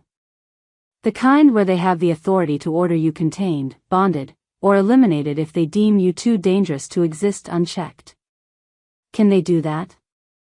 Her voice came out smaller than she wanted. "Even here? In your territory?" "The Council supersedes individual alpha authority in matters of ancient law." The words seemed to physically pain him. "It's old magic. Binding. If all 7 vote against you, even I can't protect you. Not without going to war with every major pack." Emily stood, the book falling forgotten to the floor. "Then what do we do?" Roland crossed to her, taking her face in his hands.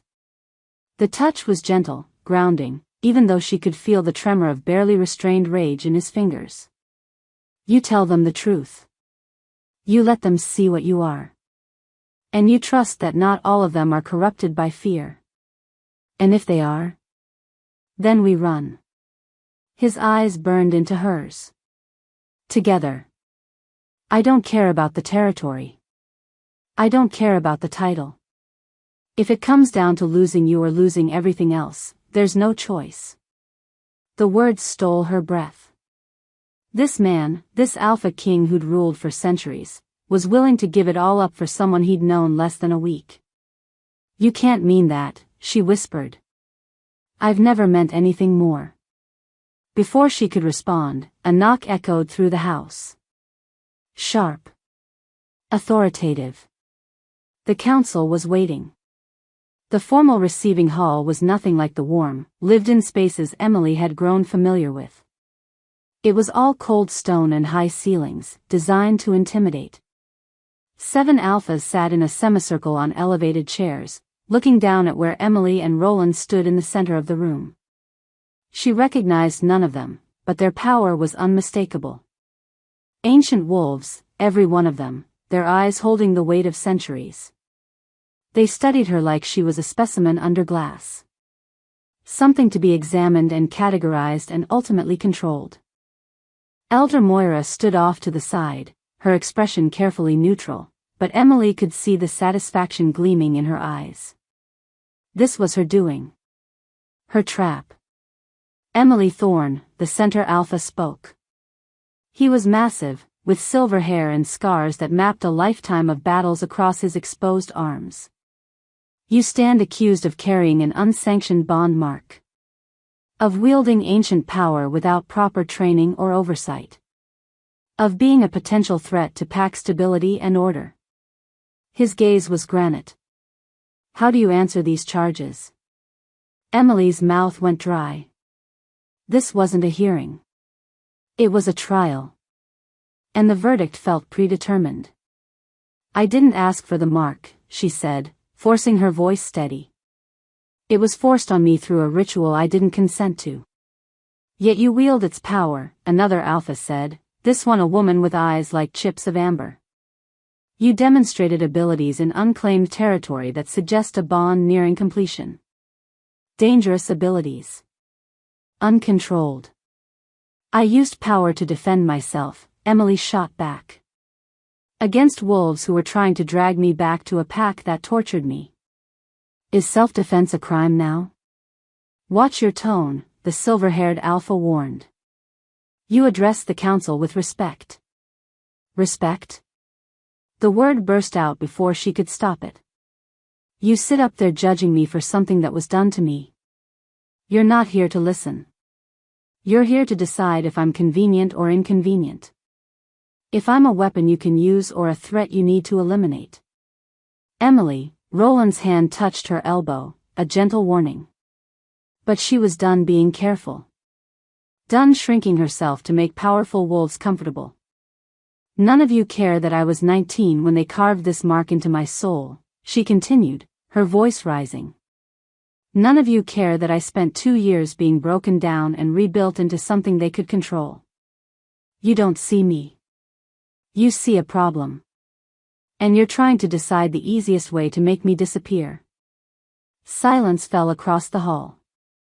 The alphas stared at her with expressions ranging from shock to anger to something that might have been approval. Then Elder Moira spoke. The girl is clearly unstable, she said, her voice dripping false concern. Traumatized. She doesn't understand the danger she represents.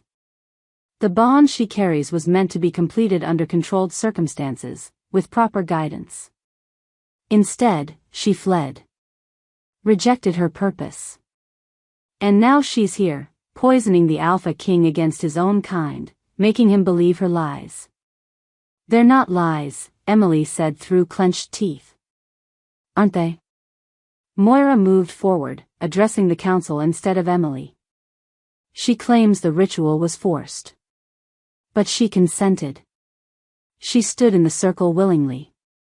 She spoke the words. Just because she regrets her choices now doesn't make them invalid. I was 19. Emily's voice cracked. I didn't know what I was agreeing to. Ignorance is not innocence. Moira's eyes were cold. And now look what you've done. You've attached yourself to the Alpha King, the most powerful wolf in our territories, and you expect us to believe it's coincidence? That you stumbled into his lands by accident? The implication hit Emily like a slap. You think I planned this? I think you're a manipulative little Omega who recognized an opportunity. Moira's mask finally dropped, revealing the venom beneath. I think you're using the bond to seduce the Alpha King, to make him weak, to turn him against the very structures that keep our kind safe and organized. That's enough. Roland's voice cut through the hall like a blade.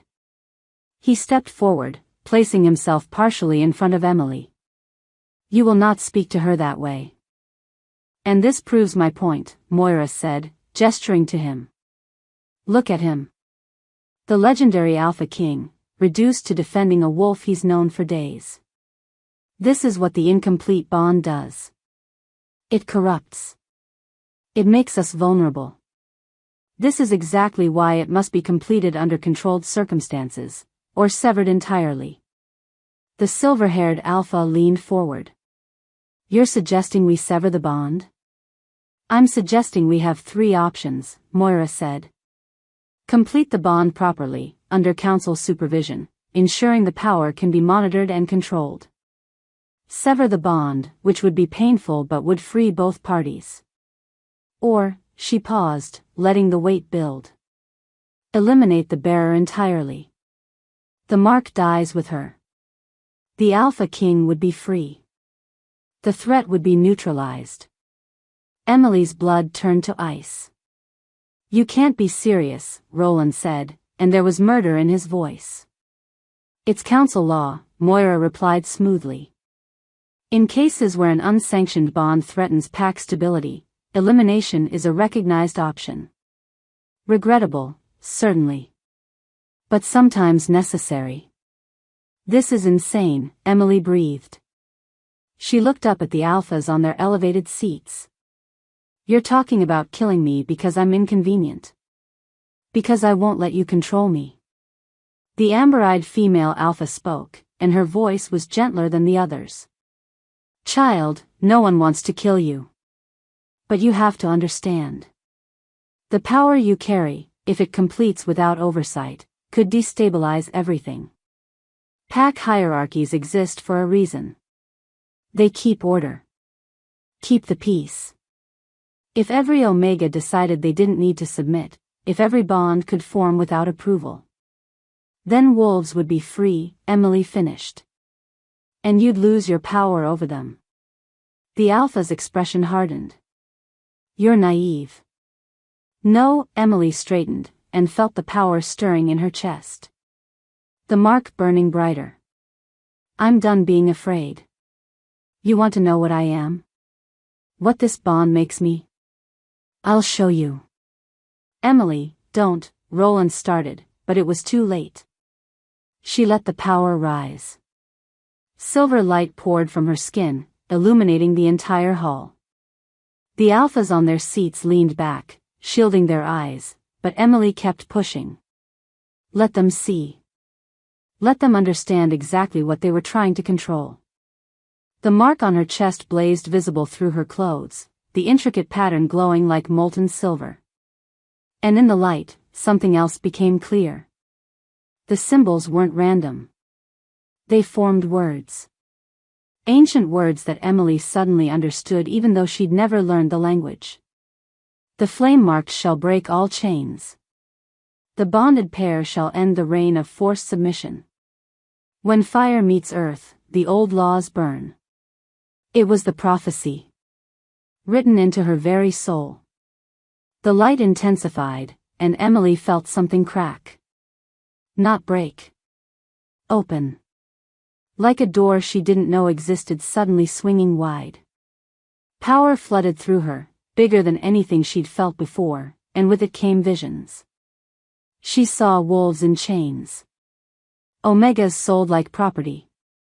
Weak wolves culled for the crime of being born different.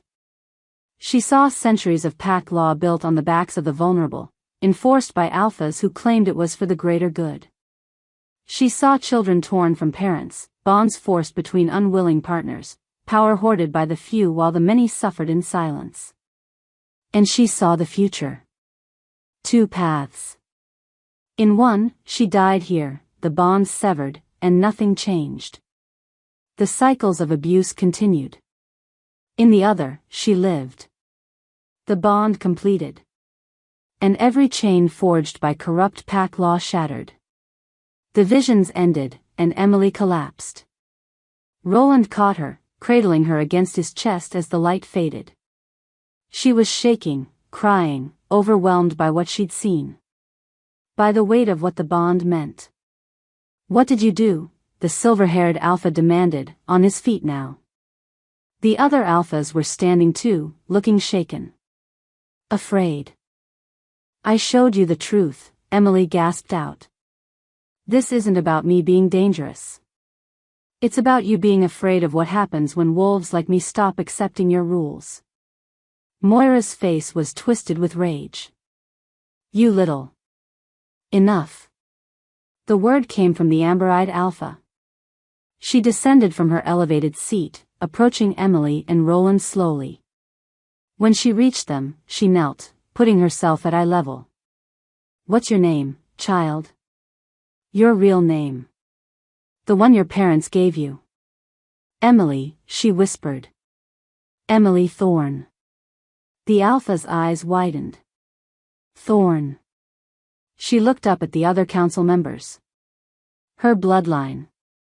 "It's irrelevant," the silver-haired Alpha interrupted, but he looked unsettled. "The law is clear. An unsanctioned bond of this magnitude cannot be allowed to complete without." "The law is wrong." Everyone turned to stare at the speaker. It was the youngest Alpha on the council, a man who'd been silent until now. He stood, his expression grim but certain. "The law was written to protect us, yes. But it's been corrupted over centuries. Used to control instead of guide. To enslave instead of unite. And if we continue down this path, if we kill this girl or force her into a completion she doesn't choose," he looked at each council member in turn, "we become the very monsters our ancestors swore we'd never be." "You're talking about revolution," another Alpha said, voice tight with barely controlled fear. "I'm talking about evolution." The young Alpha moved down to stand beside the amber-eyed woman. "Times change. Our laws must change with them. Or we die." The silver-haired Alpha's face was stone. "This council will not be divided. We vote. Now. All in favor of bond completion under council supervision, raise your hand." 3 hands went up. Including Moira, who wasn't even on the council but seemed to have voting power anyway. "All in favor of bonds severing." 2 hands. "All in favor of elimination." The final 2 hands rose. Including the silver-haired Alpha himself. Deadlock. 3 for supervision. 2 for severing. 2 for death. The silver-haired Alpha's smile was cruel. In the case of a tie, the decision falls to the host Alpha. The Alpha King must cast the deciding vote. He looked at Roland. "Choose. You're made under our control, severed from you entirely, or dead. Those are your options."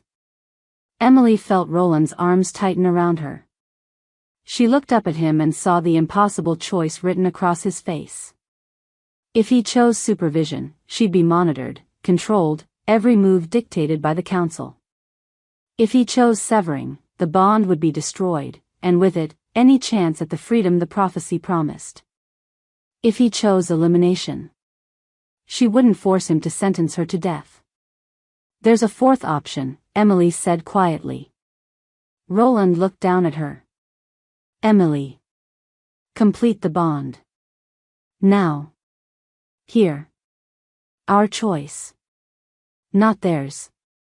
She held his gaze. "You said it yourself. If we run, they'll hunt us forever. If we play by their rules, I'm never free. But if we complete it, if we do it our way," she smiled, even through the fear. "Maybe we survive. Maybe we change everything. Or maybe we burn. But at least it's our fire." "You're not ready," he said, but there was hope in his voice. Desperate, terrified hope. "I'm choosing," Emily said. "That makes me ready." The hall erupted. Alphas shouting, Moira screaming protests, chaos breaking over them like a wave. But Emily and Roland remained still, eyes locked, the bond between them singing with recognition. "Are you sure?" he whispered. "No," she admitted. "But I'm choosing anyway." Roland's smile was fierce. Proud. "Then let's burn the world down together." He kissed her. And the bond completed. The moment Roland's lips touched hers, the world exploded. Silver light erupted from both of them, so bright the Alphas had to shield their eyes or turn away completely. The mark on Emily's chest blazed, and she felt an answering burn from Roland's, two halves of the same symbol finally aligning after 30 years of separation. The power that had been dormant, fractured, incomplete, suddenly snapped together like a key turning in a lock that had been waiting centuries to open. Pain came first. Searing, absolute, as the forced ritual mark burned away, replaced by something real. Something chosen. Emily screamed into Roland's mouth, and he held her tighter, his own body rigid with agony as the bond rewrote itself in their souls. Every nerve ending felt like it was on fire, every cell restructuring, every piece of who they'd been individually dissolving to make room for what they were becoming together. Then the pain shattered into something else entirely. Power poured into Emily like a flood breaking through a dam. Not just her own anymore, but Roland's too, 3 centuries of accumulated strength, ancient magic tied to bloodlines that stretched back to the first wolves who'd walked the earth. It should have destroyed her. Should have burned her from the inside out. But instead, it felt like coming home. Like every piece of her that had been scattered and broken was suddenly being gathered up and made whole. She could feel Roland in her mind. Not invading. Not controlling. Just present. His thoughts, his emotions, his absolute conviction that this was right tangling with her own until she couldn't tell where she ended and he began. And beneath it all, the bond thrummed with a truth that made her want to weep. You are mine and I am yours and nothing will separate us again. The light expanded, pressing against the walls of the hall, cracking stone that had stood for generations. The alphas were shouting, scrambling backward, but their voices sounded distant. Muffled. Like Emily was underwater and they were screaming from the surface. Roland broke the kiss, pressing his forehead to hers, both of them gasping for air that tasted like ozone and smoke. Emily, he breathed, and his voice was different. Deeper. Layered with something ancient. Can you hear them? She could. Voices. Thousands of them. Crying out from the past, from the present, from possibilities that hadn't happened yet. Wolves who'd been silenced, broken, erased. Their pain washed over her in waves, and she understood suddenly what the bond had made her. Not just Roland's mate. A voice for the voiceless. A flame to burn away the chains. Make it stop. Moira's scream cut through the chorus. Stop them. They're destroying everything. But the light kept growing. The symbols on Emily's skin weren't just glowing anymore, they were moving, spreading across her arms, her neck, visible marks of power that wrote themselves in real time. Ancient words in a language older than pack law, older than the council, older than the corruption that had twisted wolf society into something brutal and broken. The silver-haired alpha raised his hand, and Emily felt magic gathering. Attack magic. Meant to sever, to destroy, to stop the bond before it could fully take root. No, Roland's voice shook the foundations. He pulled Emily behind him, his own power rising to meet the threat. You will not touch her. She's an abomination, the alpha roared. The prophecy was never meant to be fulfilled. It will destroy pack order. It will. It will free them, the amber-eyed alpha interrupted, stepping between Roland and the silver-haired leader. That's what you're really afraid of, isn't it? Not chaos. Not destruction. Freedom. The end of your ability to control who mates whom, who lives and dies, who speaks and who suffers in silence. You're a fool, Vera, the silver-haired alpha spat. Stand aside or be judged complicit in this. I stand with them, Vera said firmly. The young alpha who'd spoken earlier moved to her side, and after a moment's hesitation, 2 others joined them. 4 alphas now standing between Emily and those who would destroy her. The deadlock had broken. But not in a way that promised peace. Moira's laugh was shrill, tinged with hysteria. You think this is over? You think 4 bleeding hearts can stop what's coming? She pulled something from her robes, a crystal, dark and pulsing with sickly energy. The pact doesn't need your permission. It just needs blood. She drove the crystal into her own chest.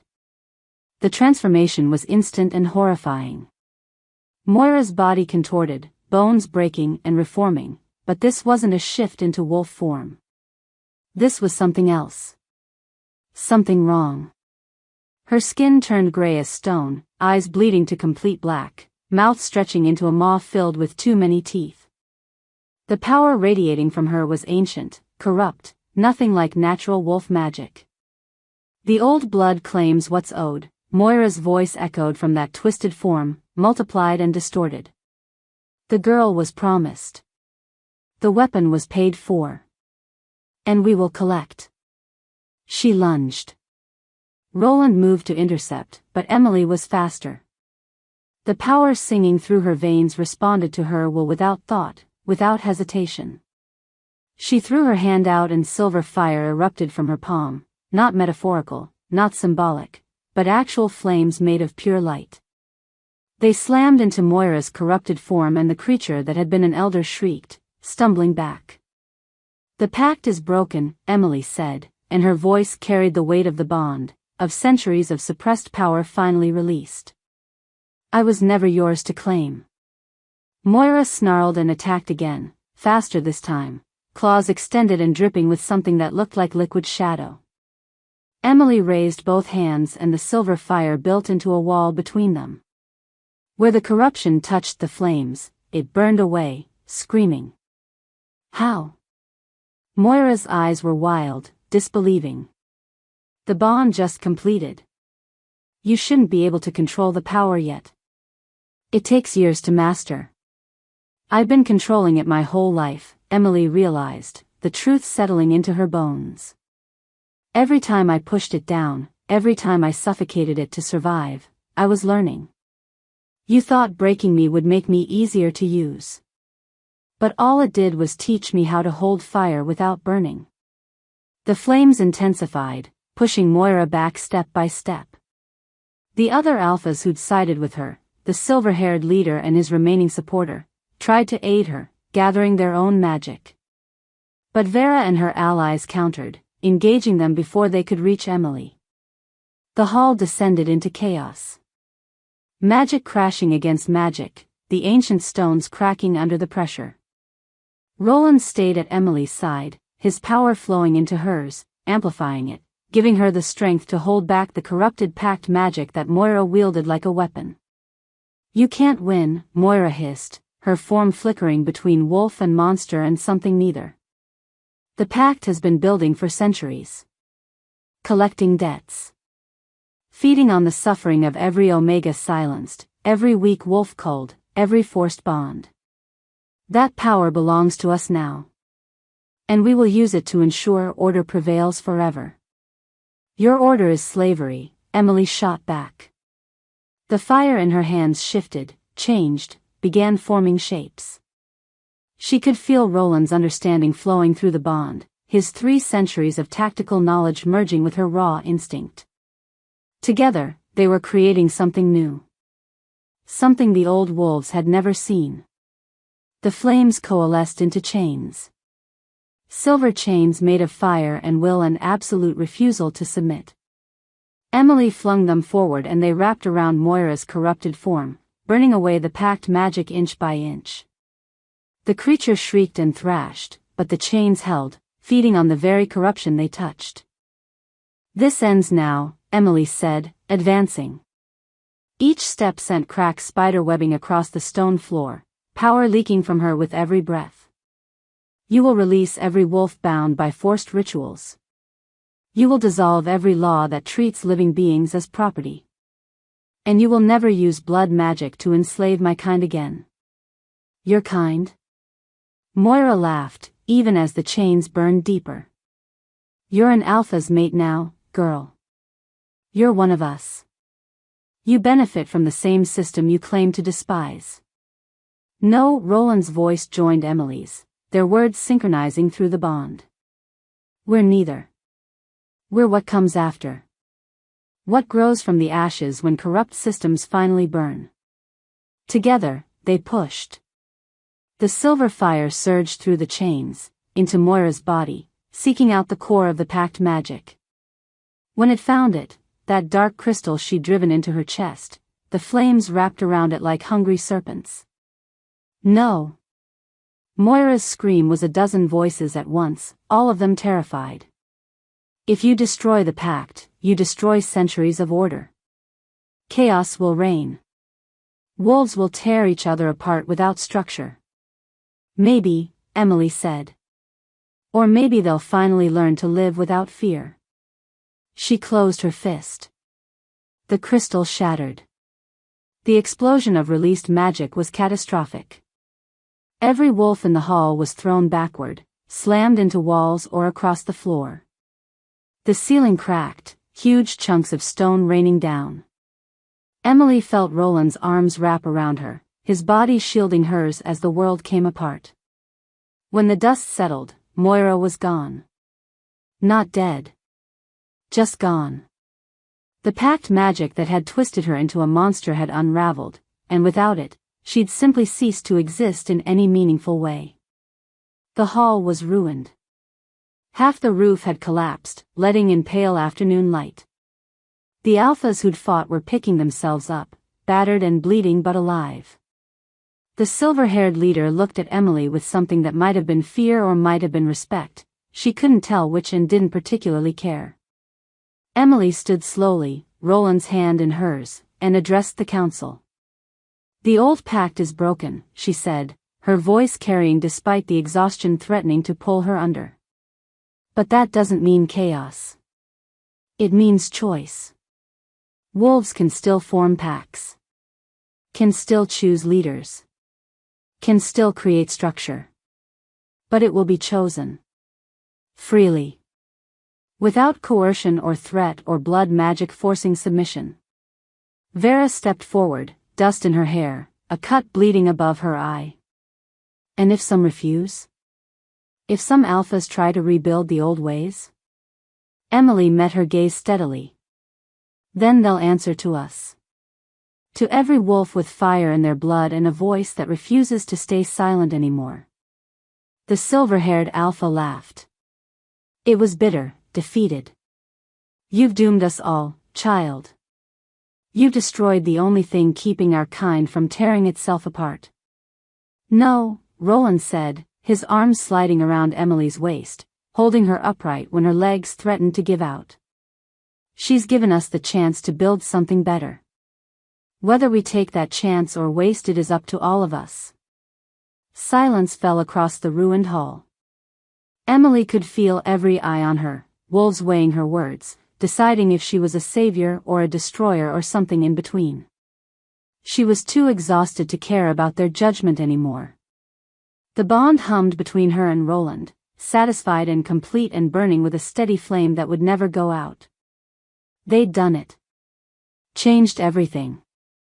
Set fire to centuries of corrupt law and watched it burn. Whether the world that grew from the ashes would be better remained to be seen. But at least now, it would be free. Emily leaned into Roland's embrace, feeling his heartbeat against her cheek, and let the exhaustion finally take her. They'd survived. Everything else could wait until tomorrow. Emily woke to the sound of rain.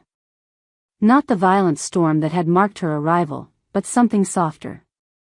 Gentler. Like the world itself was exhaling after holding its breath for too long. She lay in the massive bed in Roland's room, their room now, she supposed, wrapped in blankets that smelled like cedar and smoke in him. Every muscle in her body ached. The kind of deep, bone-tired exhaustion that came from using power she was still learning to understand. But she was alive. The bond hummed contentedly in her chest, no longer burning or demanding or pulling her apart. Just present. Steady. Like a second heartbeat that matched her own perfectly. She could feel Roland even though he wasn't in the room, somewhere downstairs, his emotions a quiet warmth at the edge of her consciousness. Concern. Relief. And something else. Something that felt like pride mixed with wonder. She sat up slowly, wincing as her ribs protested. Through the window, she could see the sun setting behind storm clouds, painting the sky in shades of amber and deep purple. How long had she been asleep? Hours? Days? Time felt slippery, unreliable, like the world had shifted on its axis and hadn't quite settled back into place. The mark on her chest no longer glowed, but when she pulled the collar of her shirt aside, she could see it. The intricate pattern of silver lines that had written themselves into her skin during the bond's completion. Beautiful and terrible and permanent. A map of everything she'd survived. Everything she'd chosen. Everything she'd become. The door opened quietly. Roland stood in the doorway holding a tray, steam rising from what looked like tea and soup. When their eyes met, relief flooded his features so completely it made her chest ache. "You're awake," he said, and there was something raw in his voice. Vulnerable. Like he'd been afraid she wouldn't wake up at all. "How long?" Emily asked. 2 days. He crossed to the bed, setting the tray on the nightstand before sitting carefully on the edge of the mattress. Close but not crowding. "Your body shut down after the bond completed. The healer said it was normal. That the power needed time to settle." His hand found hers, fingers intertwining. "I was starting to worry normal was taking too long." 2 days. Emily tried to process that. What happened? After everything? Roland's expression darkened slightly. The council disbanded. Temporarily. 3 of the alphas left immediately, including the silver-haired bastard who wanted you dead. Vera and the others who sided with us stayed to help manage the fallout. He paused.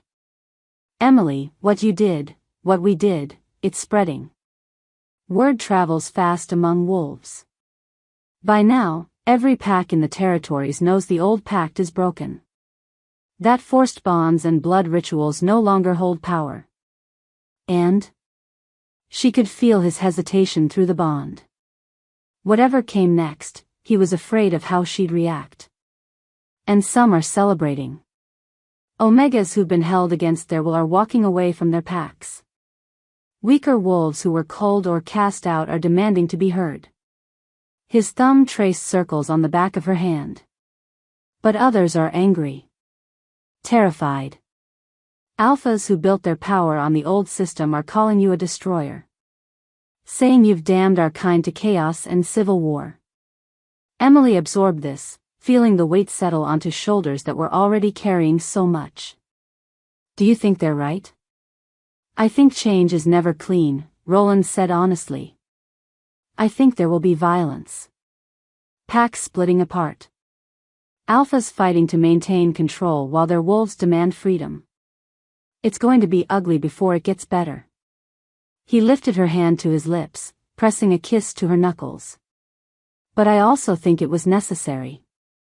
That corruption doesn't heal on its own. Sometimes you have to burn it out before something new can grow." "I didn't mean to start a revolution," Emily whispered. "I just wanted to be free."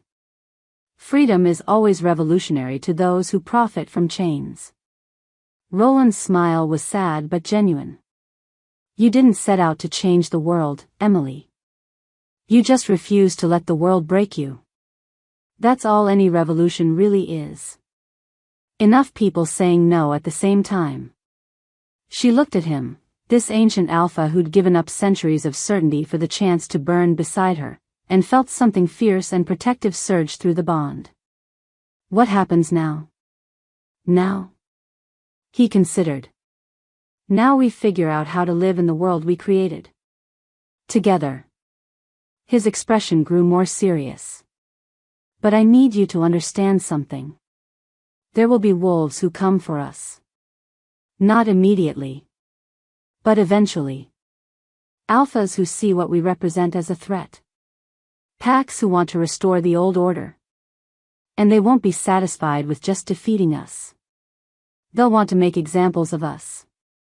So we run?" The thought made her stomach turn. She'd spent 2 years running. She wasn't sure she had any more running left in her. No, Roland's voice was steel-wrapped in certainty. We stand. Right here. In this territory. And we show them that freedom doesn't mean chaos. That wolves can choose their paths without the world ending. We become living proof that another way is possible. That's a lot of responsibility, Emily said quietly. Yes. He didn't try to soften it. But you won't carry it alone. I'm with you.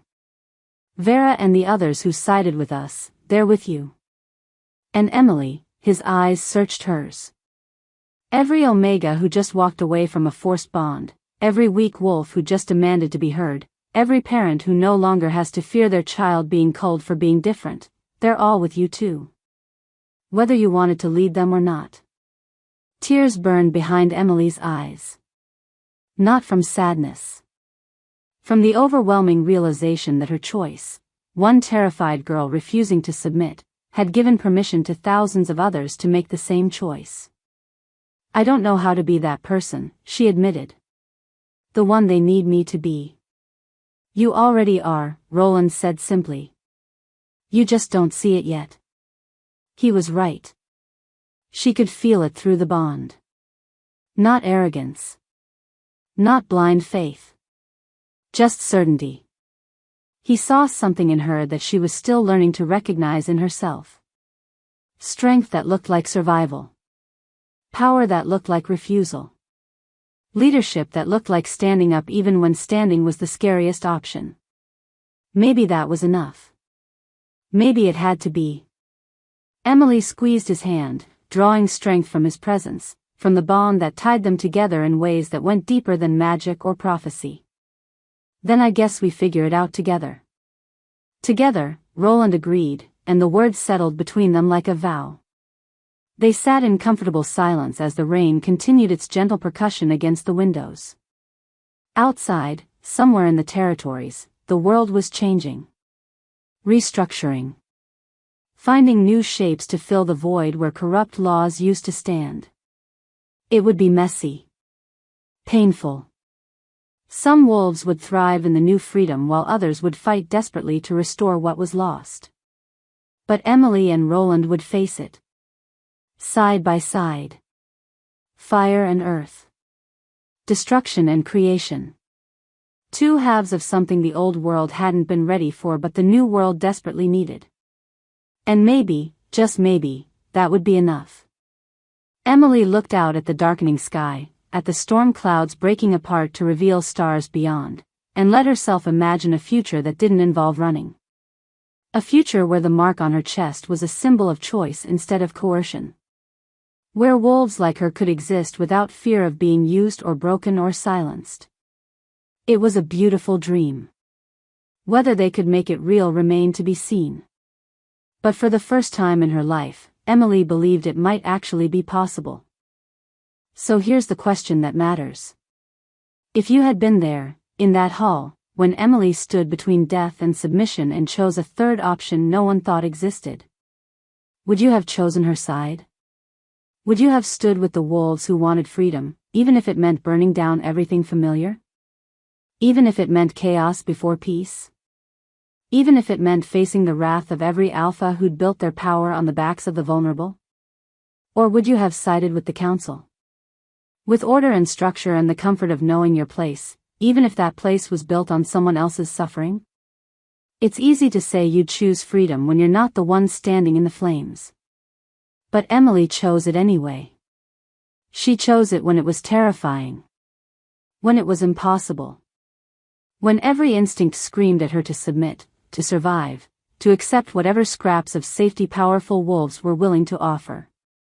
She chose freedom. And in doing so, she gave permission to thousands of others to make the same choice. Maybe she's a hero. Maybe she's a destroyer. Or maybe she's just a girl who refused to let the world tell her what she was worth. And maybe that's the most dangerous thing anyone can be. If this story lit something inside you, if Emily's refusal to be broken resonated with something deep in your chest, then do me a favor. Subscribe to Shayla's Romance Library. Because here, we don't tell stories about perfect heroines who wait to be saved. We tell stories about women who burned down the world that tried to cage them. We tell stories about mates who choose each other instead of accepting what fate demands. We tell stories about power that looks like survival, and love that looks like standing side by side in the flames. So hit that subscribe button. Because this is just the beginning. Emily and Roland's story isn't over. The world they set fire to is still burning. And there are wolves out there, powerful, desperate, dangerous wolves, who will do anything to restore what was lost. But there are also wolves who are learning to fly for the first time. And their stories are worth telling too. Welcome to Shayla's Romance Library, where every story burns.